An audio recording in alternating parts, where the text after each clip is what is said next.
Hello everyone, my name is Chelsea and welcome back to my channel. For today's video, I am sharing with you some new releases coming in the third quarter of 2023.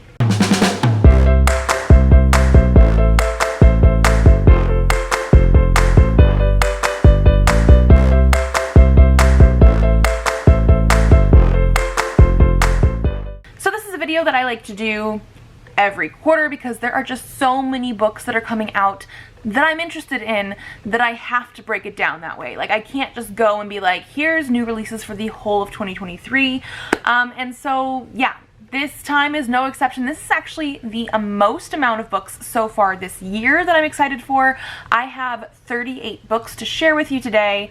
I don't remember most of the summaries off the top of my head, so I am going to be reading them off of Goodreads for the most part. I have a good mix of young adult, and I think some middle grade even thrown in there. And because we're getting closer to the spooky season near the end of like when these books are coming out, we're starting to get into a little bit more paranormal and those kind of books, and I'm very, very excited. But so yeah, these are all books that I personally think sound really intriguing. I'm sure I've missed some too, so if there's anything that you're like, I know I'm excited for something and you don't have it on your list, let me know down below because I'm sure it's just something I haven't somehow heard of. I do get all of my like news for this stuff here, usually from BookTube, some other people talking about it, or on Goodreads, things will pop up like people are putting things on their list. Or one other place that I really do find books is on NetGalley. I don't always request arcs of these new books that are coming out, even ones that I'm very excited for, just depending on like how many I already have on my plate, that kind of thing. But I do check it periodically just to see what new books are they trying to get people to read, because they usually put the arcs out at least a few months in advance, so I'm sort of aware of what's coming out. And I, like I said, have 38 books that we are going to talk about today, so I think we're gonna jump right on into it.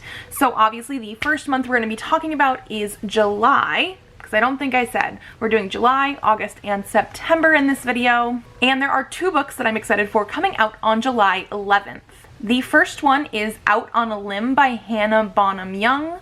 And this one says, Winifred Wynne McNulty has always been wildly independent. Not one to be coddled for her limb difference, Wynne has spent most of her life trying to prove that she can do it all on her own. And with some minor adjustments, she's done just fine. That is until she has a one-night stand with the incredibly charming Beau, a perfect stranger, and that one night changes everything. While Beau is surprisingly elated to step up to the plate, Wynne finds herself unsure of whether she can handle this new challenge on her own or if she'll need a helping hand.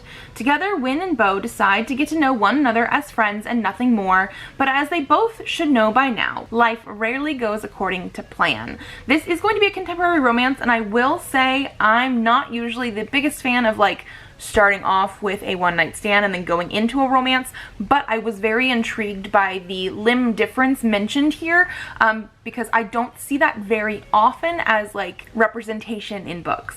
And then the other one is The Prince and the Apocalypse by Kara McDowell. I read a different book by Kara McDowell at the end of last year, and so I'm intrigued by this new one. Wren Wheeler has flown 5,000 miles across the ocean to discover she's the worst kind of traveler, the kind who just wants to go home. Her senior year trip to London was supposed to be life-changing, but by the last day, Wren's perfectly planned itinerary is in tatters. There's only one item left to check off: breakfast at the World's End restaurant, the one thing she can still get right. The restaurant is closed for renovations, of course, but there's a boy there too, a very cute boy with a posh British accent who looks remarkably like the errant Prince Theo on the run from the palace and his controlling mother.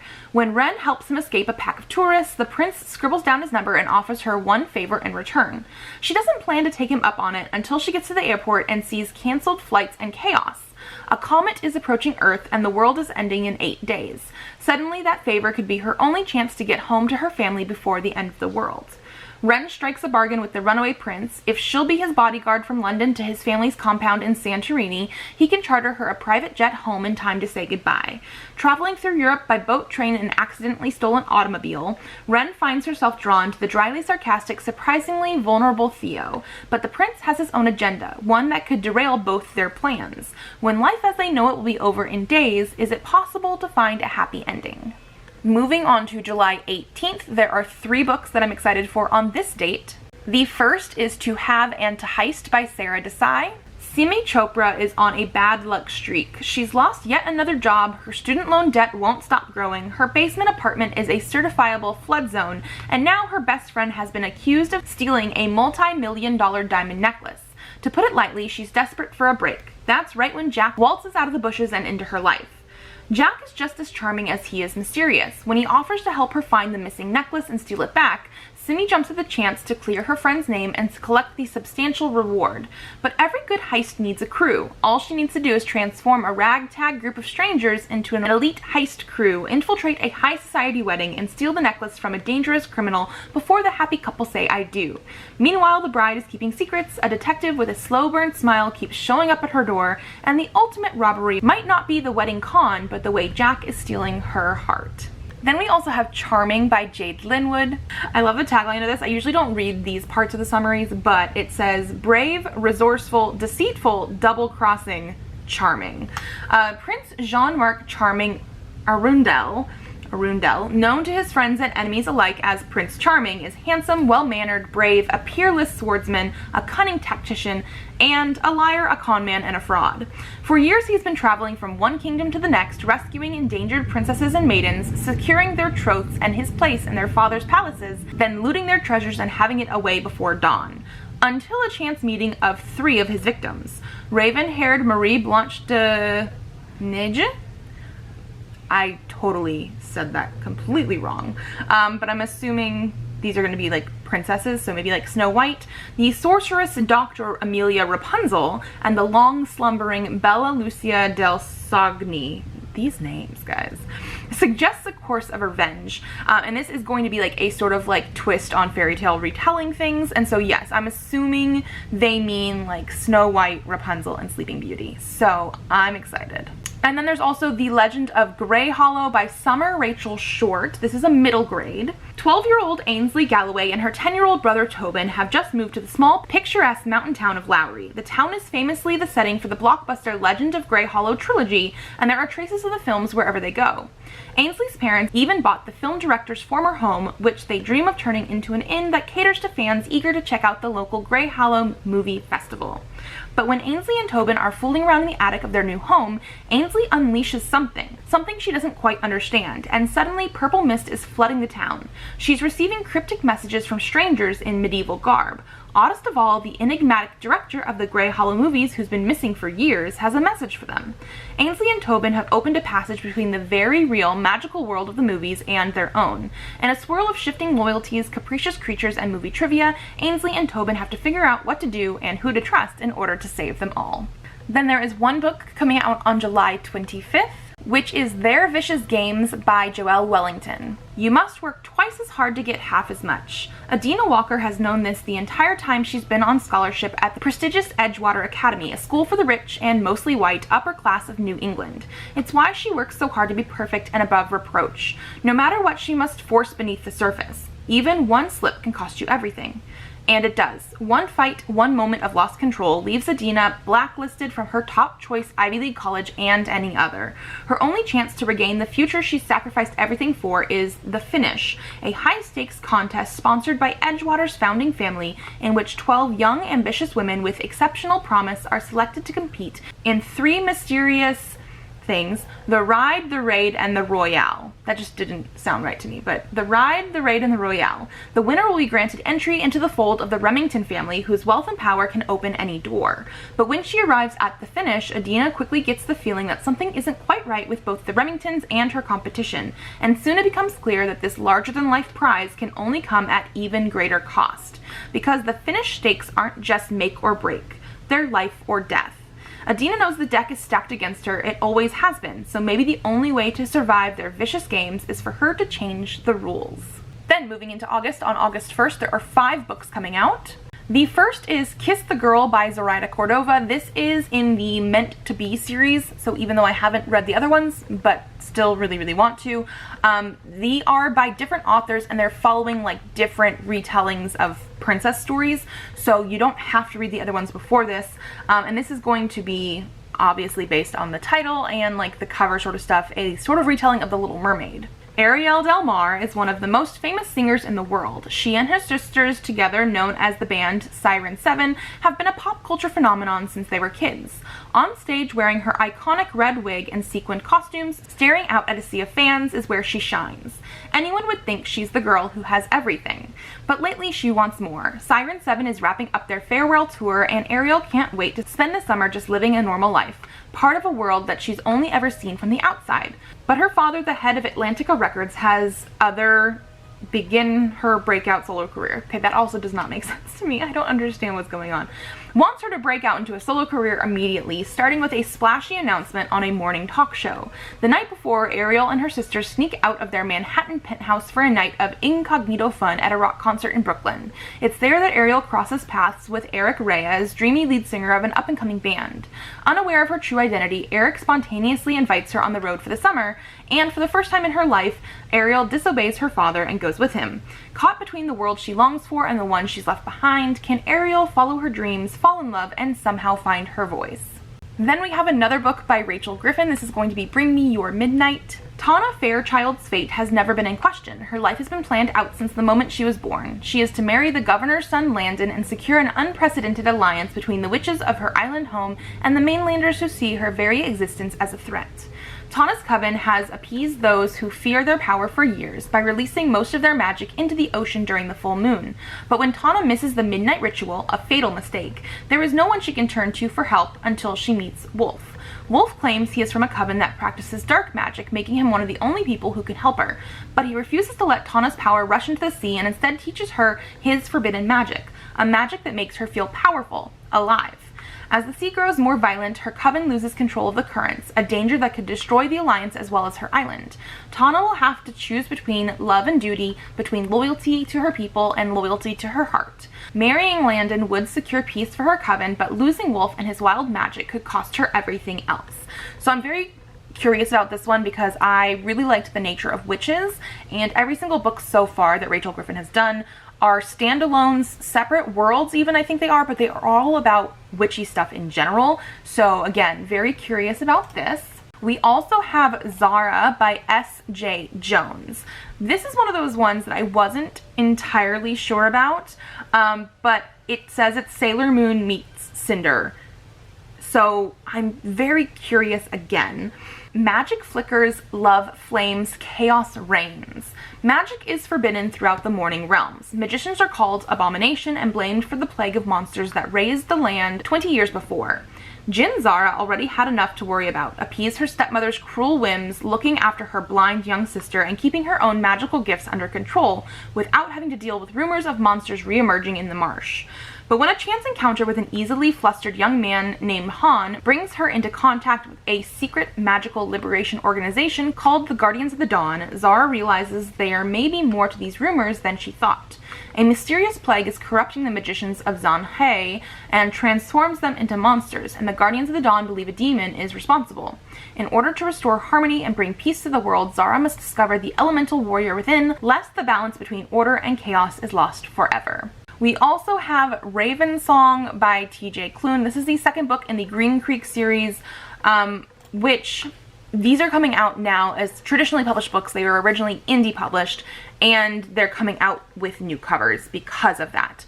I didn't mention Wolf Song in the last new releases video, only because I have read that before, and this is all stuff I have not read before. But I'm loving these covers. These are paranormal male-male romances with like werewolf shifters and stuff like that. This is going to be the second book in this series. I do think there's technically spoilers in the summary, so we're going to skip that. Basically, all you really need to know is it says they're not just a family, they're a pack, and that Ravensong is going to be Gordo Livingstone's story, who is obviously a character from the first book. All of the books in this series, from my understanding, follow different people, so it's sort of like companion novels, but I do think they're directly in like timeline order. Does that make sense? So this is the second one. I already have it pre-ordered because I'm very excited. And then we also have The Bewitching Hour by Ashley Poston. So this is a Buffy the Vampire Slayer prequel novel following Tara, who lots of people love. So Tara McLay isn't thrilled to be in a new town for her senior year of high school. She misses her mom, her garden, her magic, and the way her dad treated her before her mom passed. But if Tara can just keep her head down, then maybe she can make it through this year in Hellbourne, Vermont, without the town living up to its name. Of course, her plan falls apart immediately as dead students start turning up around her, and she's suddenly voted most likely to have murdered them by the rest of the senior class. Oh, and the fellow new girl Tara's crushing on turns out to be a witch hunter. So maybe it's not the worst thing that Tara's magic is majorly malfunctioning. As the body count rises, Tara has to get past her fears, reconnect with her magic, and cast herself in a more central role to save the town, even if it means putting her new relationship at risk. Then there is one book coming out on July 8th, which is The Blonde Identity by Ali Carter. This is the same author that did like the Gallagher Girls series that came out in the early 2000s that I remember reading and loving. And this is an adult spy sort of one, so I'm very excited. It's the middle of the night in the middle of Paris, and a woman just woke up with no memory. She only knows 3 things for certain. 1, she has a splitting headache. 2, the hottest guy she has probably ever seen is standing over her telling her to run. And, oh yeah, 3, people keep trying to kill her. She doesn't know who or why, but when she sees footage of herself fighting off a dozen men, there's only one explanation. Obviously, she's a spy. Except, according to Mr. Hot Guy, she's not. She's a spy's identical twin sister. Too bad the only person who knows she's not the woman they're looking for is this very grouchy, very sexy, very secret agent who reluctantly agrees to help her disappear. That's easier said than done when a criminal organization wants you dead and every intelligence service in the world wants you caught. Luckily, no one is looking for a pair of lovesick newlyweds on their honeymoon, and soon they're lying their way across Europe, dodging bullets and faking kisses as they race to unravel a deadly conspiracy and clear her sister's name. But with every secret they uncover, the truth shifts until she no longer knows who to trust, the twin she can't remember, or the mysterious man she can't let herself forget. Somehow I forgot that this is also fake dating or fake marriage. I'm very much in. Then moving to August 15th, there are 3 books coming out on this date. The first is The Last Girl Standing by Jennifer Dugan. This is going to be a queer YA psychological thriller. You don't usually meet the love of your life while running from masked men with machetes, but that's exactly what happens to Sloane after surviving a ritual killing that left so many of her fellow summer camp counselors dead. Cherry, the only other survivor, becomes a lifeline for Sloane, their traumatic experience bonding them in ways no one else can understand. As the girls get closer and Sloane learns more about the motives behind the attack that brought them together, she begins to suspect that Cherry may be more than just a survivor. She may actually have been a part of it. Cherry tries to reassure her, but Sloane only becomes more distraught. Is this gaslighting or reality? Is Cherry a victim or a perpetrator? Is Sloane losing her mind or seeing things clearly for the first time? Against all odds, Sloane survived that hot summer night, but will she survive what comes next? And then we also have New Adult by Timothy Janofsky.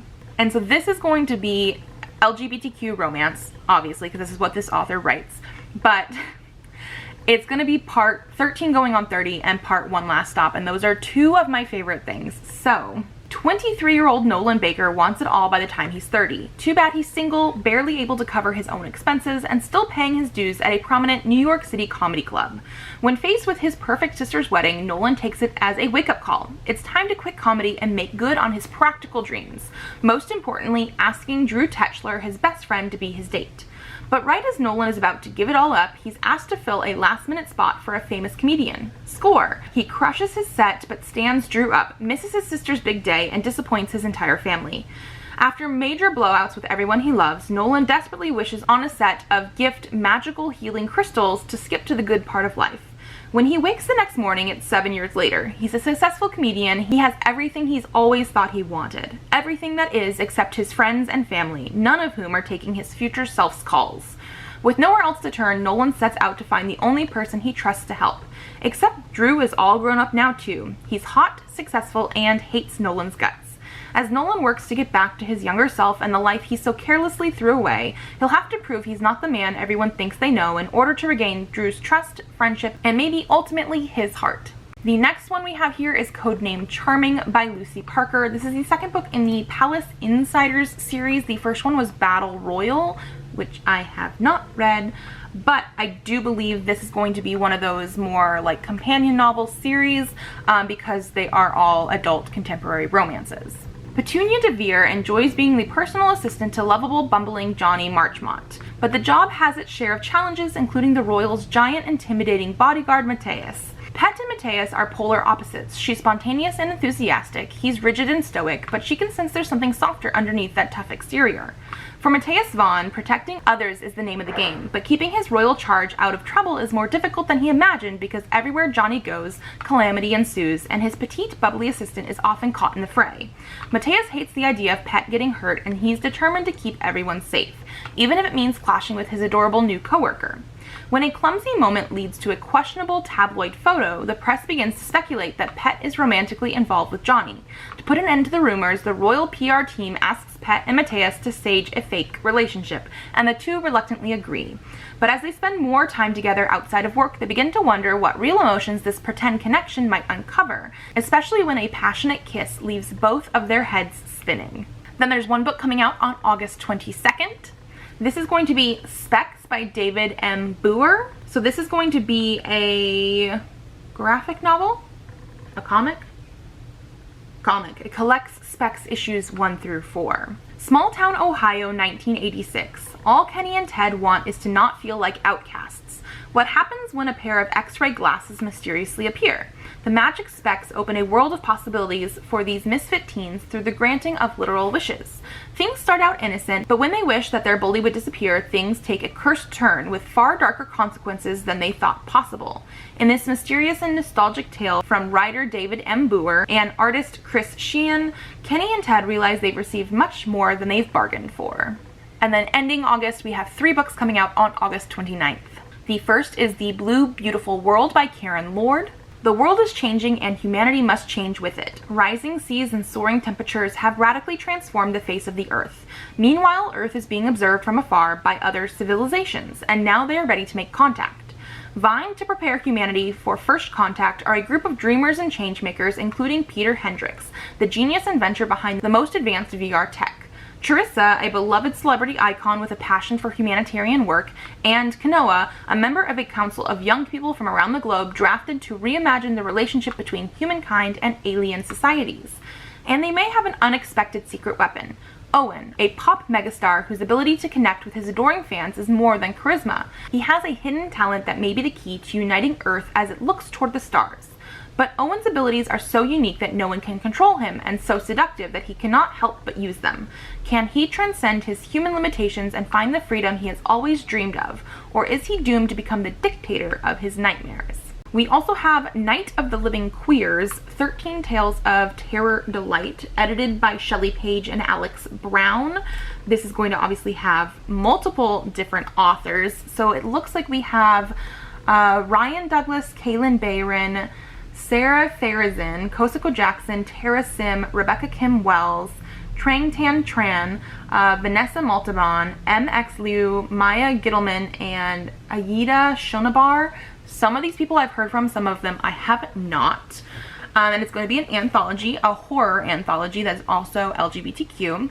No matter its name or occasion, Halloween is more than a Hallmark holiday. It's a symbol of transformation. Night of the Living Queers is a YA horror anthology that explores how Halloween can be more than just candles and frights, but a night where anything is possible.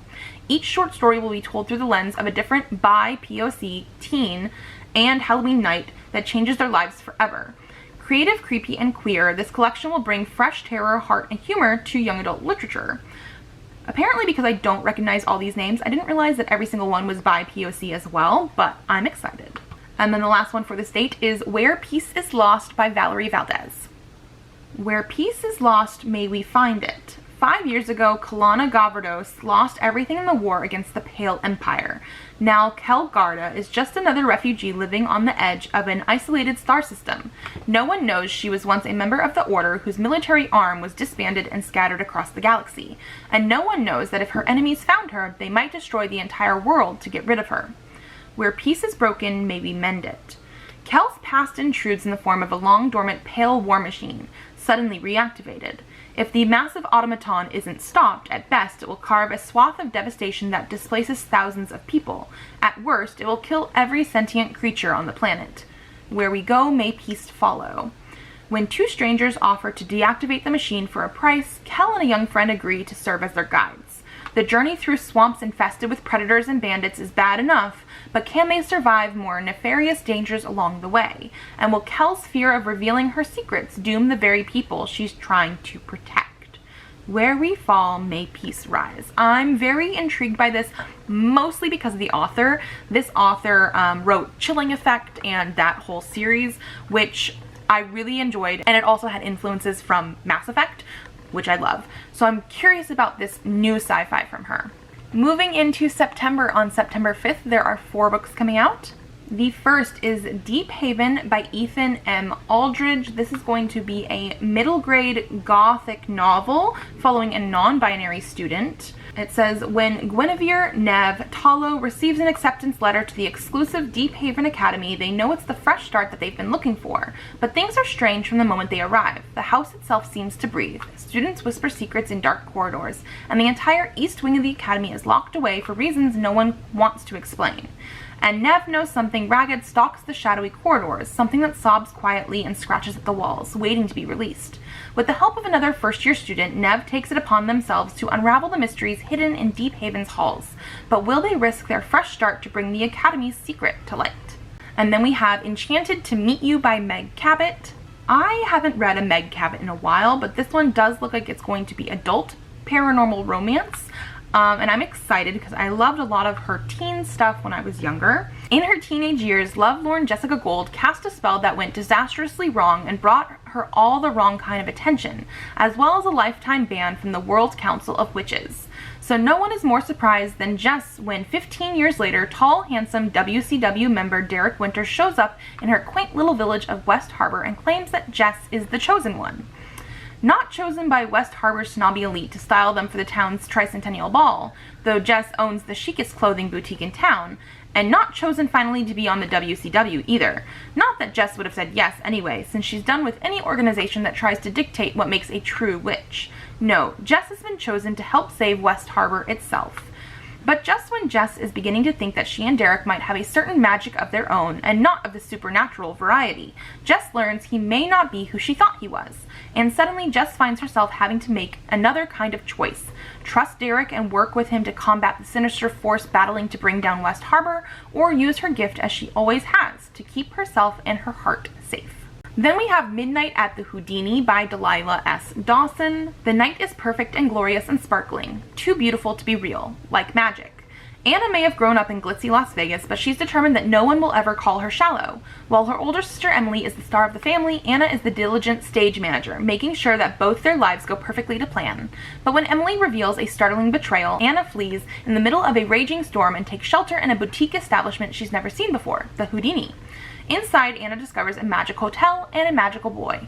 Earnest, curious Max has lived his entire life inside the Houdini. Over the course of one surreal evening, he becomes Anna's guide to the curious building. For the first time in her life, Anna is center stage in a place that anticipates her every desire, with a boy who only has eyes for her. But that's because the Houdini has no other guests. No one ever enters the Houdini, and no one ever leaves. When the clock strikes midnight, Anna will be trapped in the Houdini forever. If Anna's ever going to find out who she is on her own in the real world, she'll first have to make an impossible escape.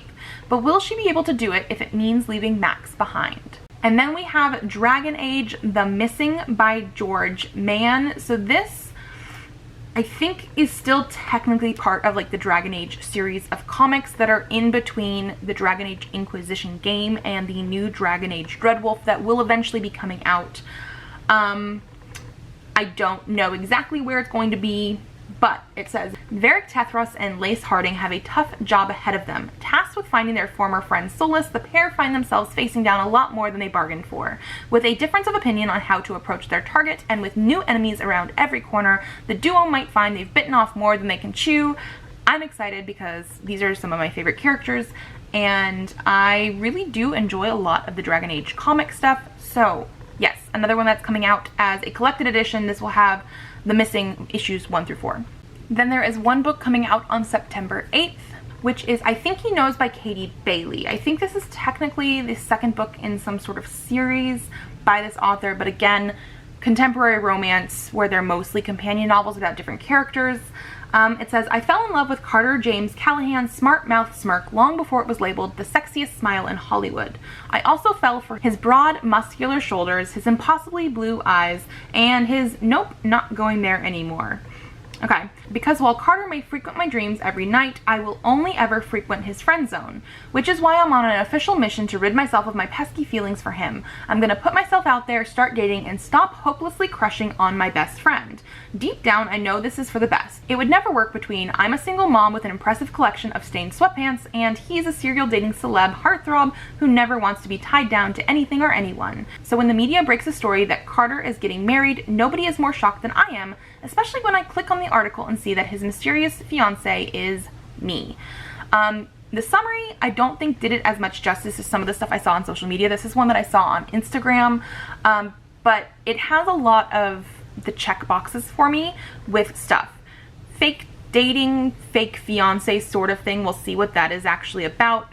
Friends to lovers, you know, like they've known each other for a while. And I do actually just like some celebrity dating things. So we'll see about this one. Moving on to September 12th, there are 6 books coming out on this date. The first is Hemlock Island by Kelly Armstrong. Lainey Kilpatrick has been renting her vacation home to strangers. The invasion of privacy gives her panic attacks, but it's the only way she can keep her beloved Hemlock Island, the only thing she owns after a pandemic-fueled divorce. But broken belongings and campfires that nearly burned down the house have escalated to bloody bones, hex circles, and now terrified renters who fled after finding blood and nail marks all over the guest room closet, as though someone tried to claw their way out and failed. When Lainey shows up to investigate with her teenage niece in tow, she discovers that her ex, Kit, has also been informed and is there with Jayla, his sister, and her former best friend. Then Sadie, another old high school friend, charters over with her brother, who's now a cop. There are tensions and secrets, whispers in the woods, and before long the discovery of a hand poking up from the earth.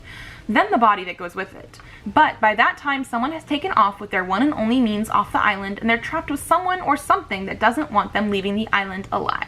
We also have The Name Drop by Susan Lee. When Elijah Rye arrives in New York City for an internship at his father's massive tech company, Hanel Corporation, he expects the royal treatment that comes with being the future CEO, even if it's the last thing he wants. But instead, he finds himself shuffled into a group of overworked, unpaid interns all sharing a shoebox apartment for the summer. When Jessica Lee arrives in New York City, she's eager to make the most of her internship at Hanel Corporation, even if she's at the bottom of the corporate ladder. But she's shocked to be introduced as the new executive in training intern with a gorgeous brownstone all to herself. It doesn't take long for Elijah and Jessica to discover the source of the mistake. They share the same Korean name, but they decide to stay switched, so Elijah can have a relaxing summer away from his controlling dad, while Jessica can make the connection she desperately needs for college recommendations. As Elijah and Jessica work together to keep up the charade, a spark develops between them. Can they avoid discovery and total disaster with their feelings and futures on the line? The next one we have here is The Death I Gave Him by M.X. Liu. It's a lyrical, queer, sci-fi retelling of Hamlet. We'll see. Hayden Litchfield's life is ripped apart when he finds his father murdered in their lab and the camera logs erased. The killer can only have been after one thing, the Sisyphus formula the two of them have developed together, which might one day reverse death itself. Hoping to lure the killer into the open, Hayden steals the research. In the process, he uncovers a recording his father made in the days before his death, and a dying wish, avenge me. With the lab on lockdown, Hayden is trapped with 4 other people. His uncle Charles, lab technician Gabriel Rasmussen, research intern Felicia Shia, and head of security Felicia's father, Paul, one of whom must be the killer. His only sure ally is the lab's resident artificial intelligence Horatio, who has been his dear friend and companion since its creation. With his world collapsing, Hayden must navigate the building's secrets, uncover his father's lies, and push the boundaries of sanity in the pursuit of revenge.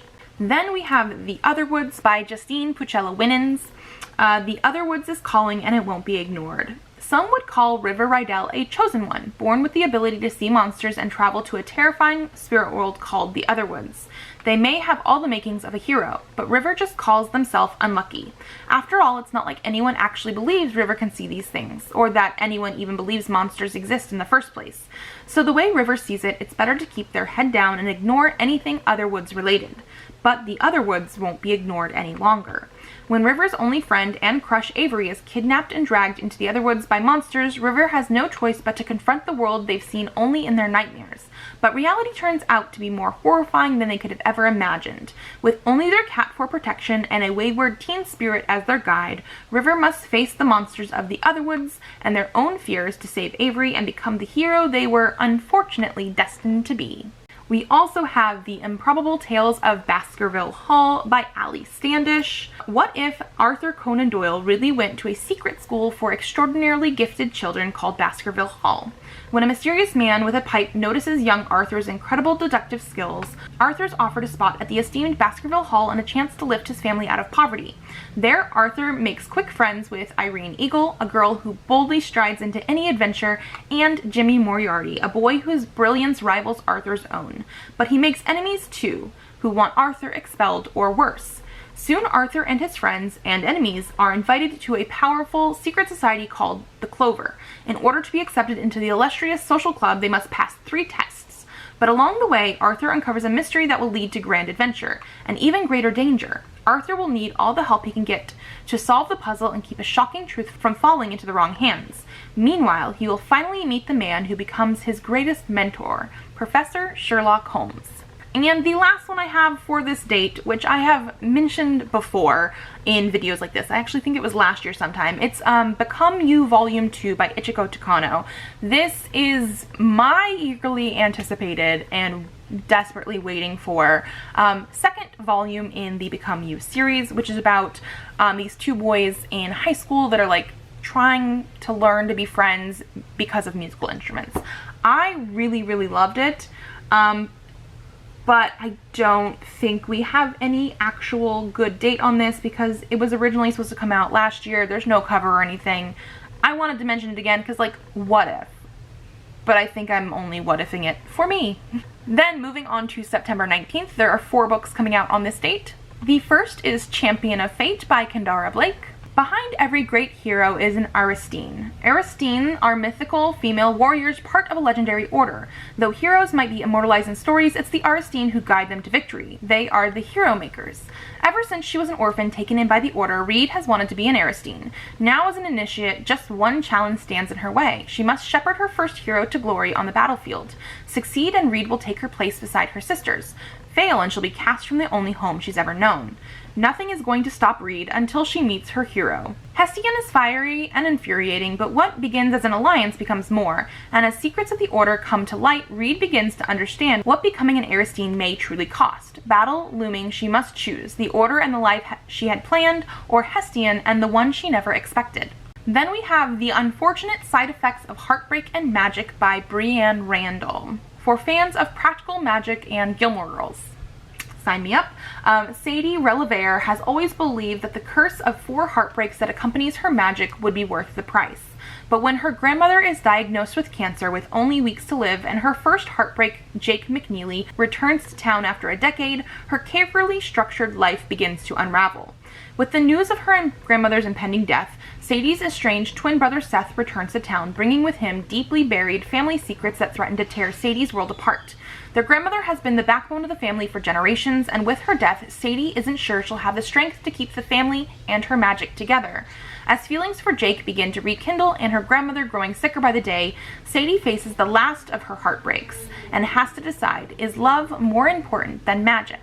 Then we have A Study in Drowning by Ava Reed. Effie Sayer has always believed in fairy tales. She's had no choice. Since childhood, she's been haunted by visions of the Fairy King. She's found solace only in the pages of Angharad, Arthur Emrys Merridin's, I can't pronounce some of these fantasy names, guys. Angharad, Arthur Emrys Merridin's beloved epic about a mortal girl who falls in love with the Fairy King and then destroys him.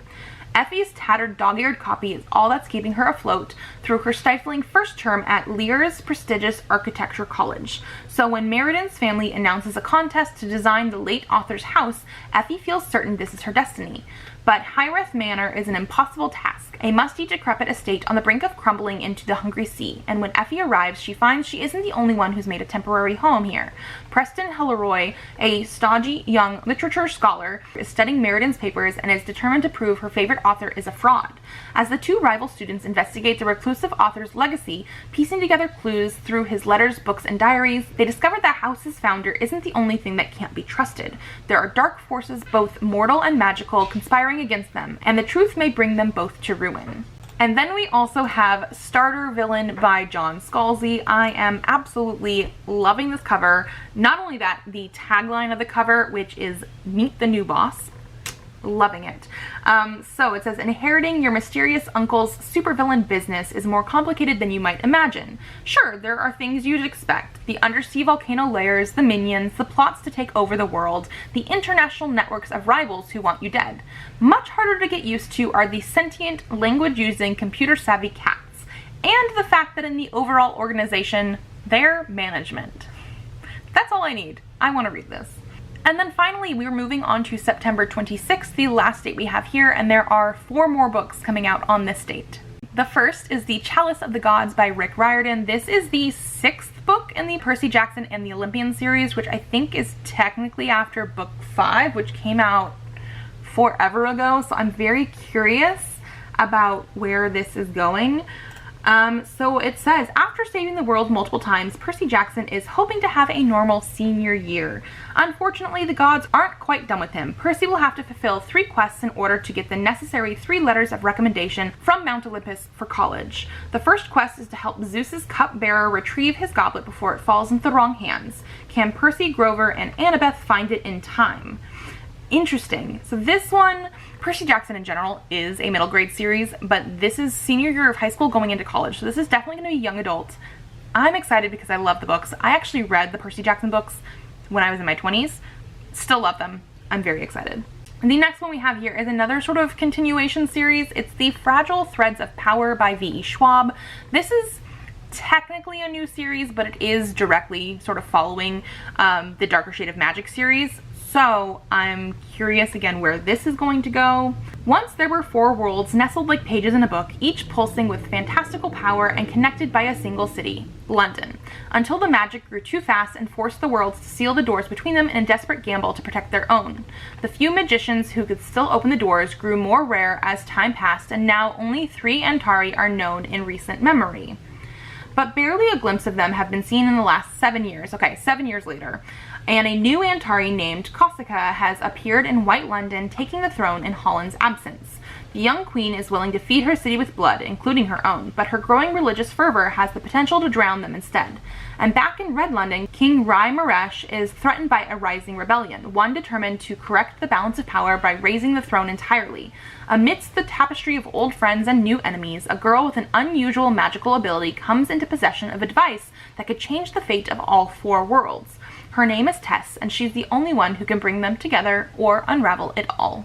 Then we have Find Him Where You Left Him Dead by Kristen Simmons. 4 years ago, 5 kids started a game. Not all of them survived. Now at the end of their senior year of high school, the survivors, Owen, Madeline, Emerson, and Dax, have reunited for one strange and terrible reason. They've been summoned by the ghost of Ian, the friend they left for dead. Together they return to the place where their friendship ended with one goal: find Ian and bring him home. So they restart the deadly game they never finished, an innocent card matching challenge called Mado, a game without instructions. As soon as they begin, they're dragged out of their reality and into an eerie hellscape of Japanese underworlds, more terrifying than even the darkest folktales that Owen's grandmother told them, where they meet Shinigami, a wise old woman who explains the rules. They have one night to complete 7 challenges, or they'll all be stuck in this world forever. Once inseparable, the survivors now can't stand each other, but the challenges demand they work together, think quickly, and make sacrifices. Blood, clothes, secrets, memories, and worse. And once again, not everyone will make it out alive. And then finally, we have If I Have to Be Haunted by Miranda Sun. Cemetery Boys meets Legendborn. Kara Tang doesn't want to be haunted. Look, the dead have issues and Kara has enough of her own. Her overbearing mother insists she be the perfect Chinese-American daughter, which means suppressing her ghost-speaking powers, and she keeps getting into fights with Zacharias Coulson, the local golden boys whose smirk makes her want to set things on fire. Then she stumbles across Zach's dead body in the woods. He's even more infuriating as a ghost, but Kara's the only one who can see him and save him. Agreeing to resurrect him puts her at odds with her mother, draws her into a dangerous liminal world of monsters and magic, and worst, leaves her stuck with Zach. Yet, as she and Zach grow closer, forced to depend on each other to survive, Kara finds the most terrifying thing is that she may not hate him so much after all. Maybe this is why her mother warned her about ghosts. So, lots of books here. So many that my camera battery is telling me to stop talking now. I am actually very excited for a lot of these, and like I said, a pretty good mix of adult, young adult, and middle grade, and they are starting to now veer into those more paranormal, spooky, horror-y ones, especially near the end of September, and I'm getting very, very excited. Again, let me know what book or books that you are excited for down below, especially if I miss them, because my TBR is ever growing and I will probably put more on this list. And that is going to be it for me. If you like this video, give it a thumbs up to let me know. Subscribe to this channel if you'd like to see more videos. I do have videos coming out on Tuesdays and Thursdays, so I will see you then. Bye.